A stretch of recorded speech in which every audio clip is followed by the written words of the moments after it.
ผมมากับครูมิโกะนะครับเป็น2ท่านแรกนะครับแล้วก็พอเราเข้าไปทำงานแล้วเนี่ยเราพบว่าเราเจอคนทั้ง5คนนะครับแล้วเราก็มีการติดต่อประสานงานให้เอานักดำน้ำนานาชาติเนี่ยมาเพิ่มอีก6คนนะครับตอนนี้ทีมเรามี8คนนะครับแล้วก็ได้มีการเข้าไปสอนนะครับดำน้ำในเบื้องต้นแล้วก็พา1 ใน 5ออกมาแล้ววันต่อไปเนี่ยเราก็มีการสูบน้ำนะครับเอาน้ำออกนะครับแล้วก็มีการนำทั้ง4คนเนี่ยออกมาเป็นที่เรียบร้อยแล้วตอนนี้ก็ออกมา5คนเป็นที่เรียบร้อยแล้วนะครับแต่ตอนนี้ครับเราก็ยังมีภารกิจต่อไปครับเรายังไม่หยุดนะครับยังเหลืออีก2คนที่เรายังไม่พบนะครับวันนี้ก็ยังมีการดำเนินการในหลายๆส่วนต่อไปนะครับทางทีมไทยเรสคิวเนี่ยก็มีการขึ้นไปสูบน้ำด้านบนนะครับมีการขุดด้านล่างนะครับแล้วก็จะมีการสูบน้ำด้านในต่อไปนะครับเพื่อจะให้น้ำข้างในมันแห้งมากที่สุดเท่าที่ทำได้ แล้วเราจะได้เข้าไปช่วยเหลือได้ง่ายที่สุดครับเขายังมีความหวังบอกจะช่วยเหลืออีก2คนมีครับเมื่อวานนี้ผมได้ไปคุยกับทั้ง5คนที่เรารอดชีวิตออกมาแล้วเนี่ยเราก็พบว่ามีข้อมูลเยอะมากที่เรายังไม่รู้แล้วก็มีที่แห้งมีโอกาสที่เขาจะไปอยู่ตรงนั้นแล้วก็ยังมีโอกาสที่ยังจะรอดชีวิตอยู่เพราะฉะนั้น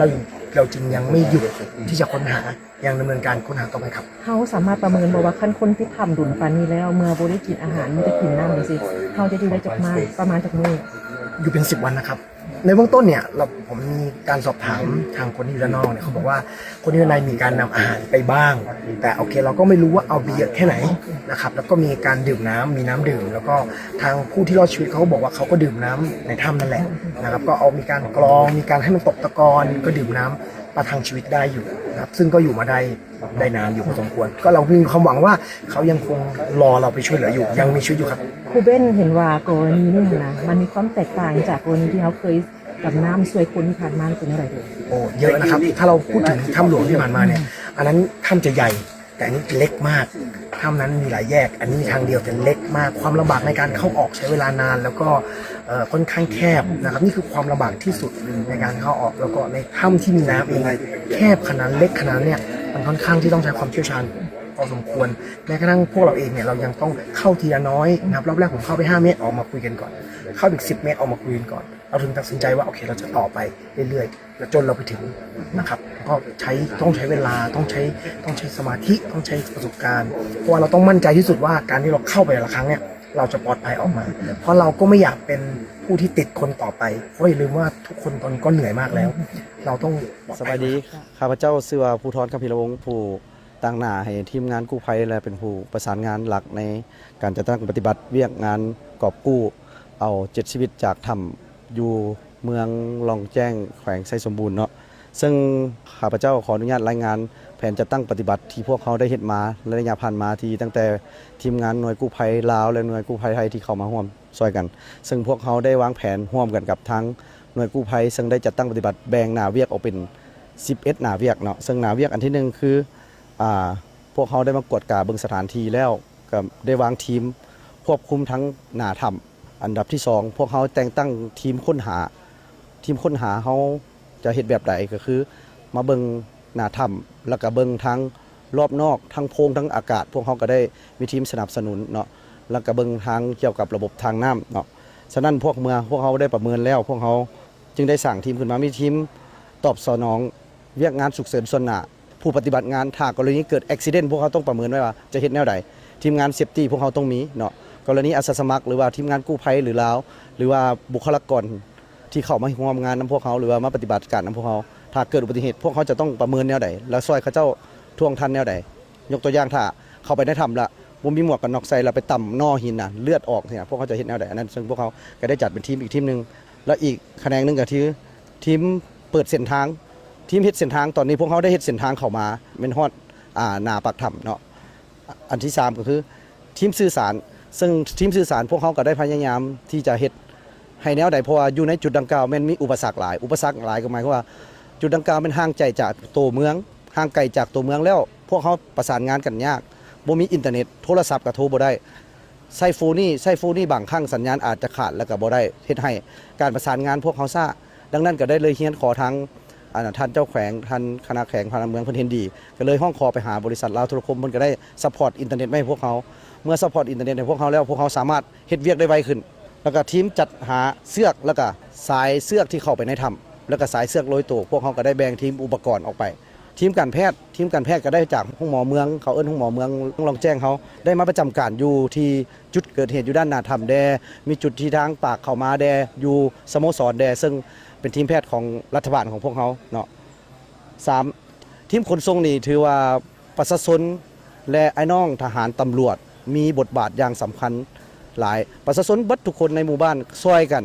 เอาเสบียงอาหารอุปกรณ์เครื่องใช้ทุกอย่างทุกสิ่งทุกอย่างแม่นประชาชนเป็นผู้เป็นหลักแล้วก็ทั้งเจ้าหน้าที่ทหารตำรวจคนกันทั้งบ่ว่าจะเว้นแต่ว่าฝนตกหรือแดดออกเพิ่นก็ทนถ้าว่าหนทางยากซำใดก็ยัง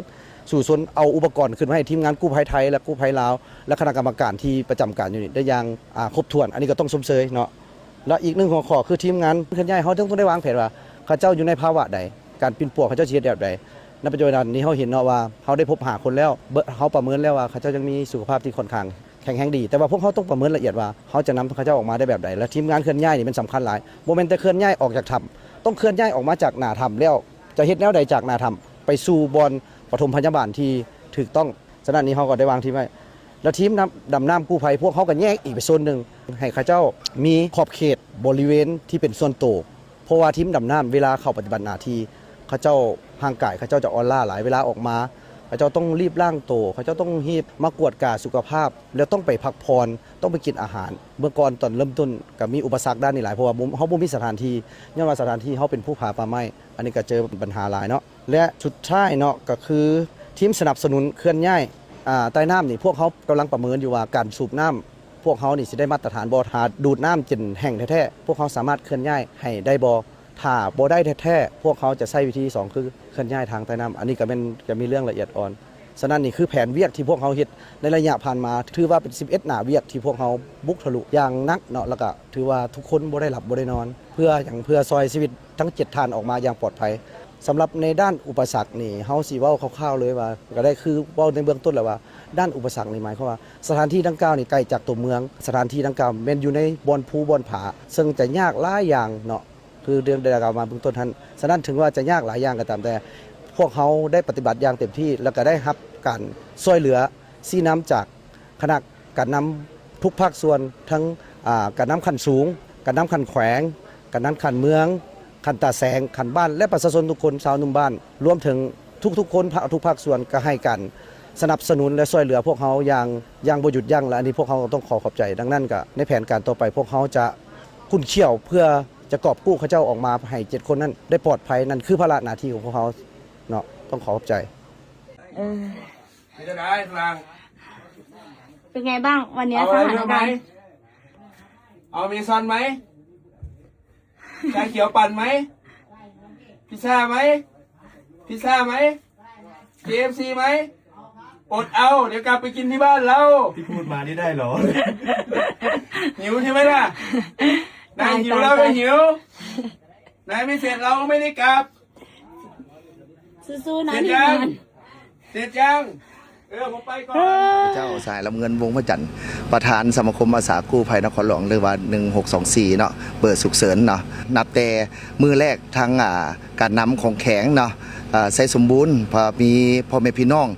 ติดอยู่ในถ้ำละมีน้ำท่วมออกบ่ได้ฉะนั้นแหละพวกเขาก็สมทบกับหน่วยกู้ภัยนักน้อยก็อยู่นครหลวงเวียงจันทน์เฮา1627แล้วก็หน่วยกู้ภัยนครหลวง1624พวกเขาก็ได้พากันจัดตั้งปฏิบัติกันเนาะเกี่ยมเครื่องเกี่ยมของเพื่อมาสมทบช่วยเหลือกับภาคส่วนกู้ภัยของแข็งเนาะและภาคส่วนกู้ภัยต่างๆได้พาไอ้น้องเนาะนับแต่มือทำอิฐกับพากันทยอยขนเครื่องต้องได้จำเป็นได้ใช้มาช่วยกอบกู้เอาชีวิตพ่อแม่ประชาชนในปัจจุบันนี้ก็ถือว่าทางกู้ภัยลาวเฮาวัชศิซาก็อย่าบ่สามารถที่จะเข้าค้นคว้าในถ้ำได้ก็แม่นว่าเสี่ยวสารต่างประเทศมีอันใดที่ว่าเพิ่นนะต้องการเนาะแม่นพวกเขาซัพพอร์ตเพิ่นเนาะเต็มที่ไอ้น้องกู้ภัยนครหลวงและกู้ภัยต่างๆเนาะแล้วก็มีหลายภาคส่วนของทีมกู้ภัยแล้วก็ทีมต่างๆบ่ว่าจะเป็นอินฟูลาวบ่ว่าจะเป็นภาคส่วนต่างๆเนาะที่ได้เข้าสมทบเกี่ยวกับเวียกงานกอบกู้เอาชีวิตพ่อแม่ประชาชนในปัจจุบันนี้เฮ็ดให้ว่าเกิดว่าได้รับผลสำเร็จเดี๋ยวนี้ได้ ประสบว่าคนที่ติดในภายในที่พบเห็นเนาะ5คนในเบื้องต้นแม่นเขาเจ้าได้ออกมาถือว่าปลอดภัยได้เข้าสู่อ้อมกอดพ่อได้ครอบครัวแล้วเนาะยังอีก2คนเนาะการนำภาครัฐเฮาเนาะก็ถือว่าบ่นิ่งนอนใจเนาะนับแต่ขันน้ำสันสูงเนาะฮอดแข็งฮอดเมืองสมทบกับไอ้น้องกู้ภัยต่างๆเนาะก็ถือว่าสืบต่อมื้อนี้เฮ็ดให้ภารกิจกอบกู้อีก2คนนี่มาให้ได้เพื่อให้ข้าเจ้าได้เข้าสู่อ้อมกอดพ่อแม่ในครอบครัวของข้าเจ้าให้สำเร็จเนาะตามการรายงานเนาะของภาคส่วนต่างๆและการจัดตั้งปฏิบัติเนาะของ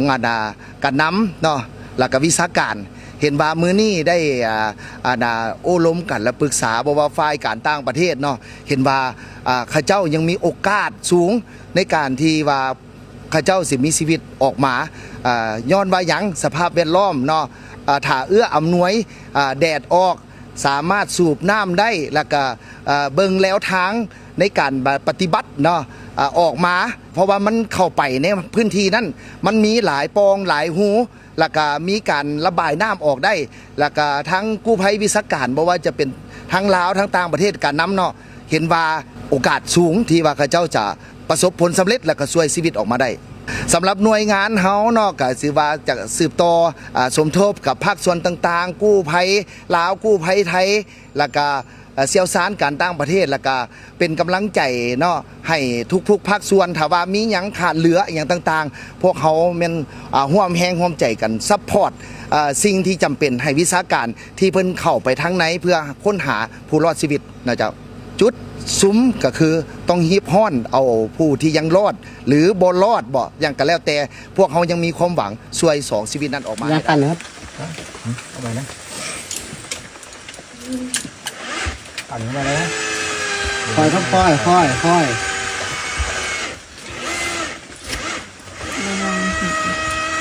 ค่อยค่อยค่อยค่อย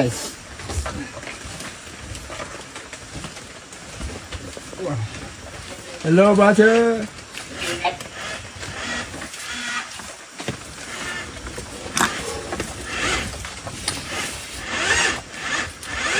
โอเคดึงเลยใส่กล้องแม่เหรอ เป็นอาจารย์ติดโคอยู่ เว้ยเว้ยเว้ย อุ้ย เว้ย เดี๋ยวไหนจ้ะ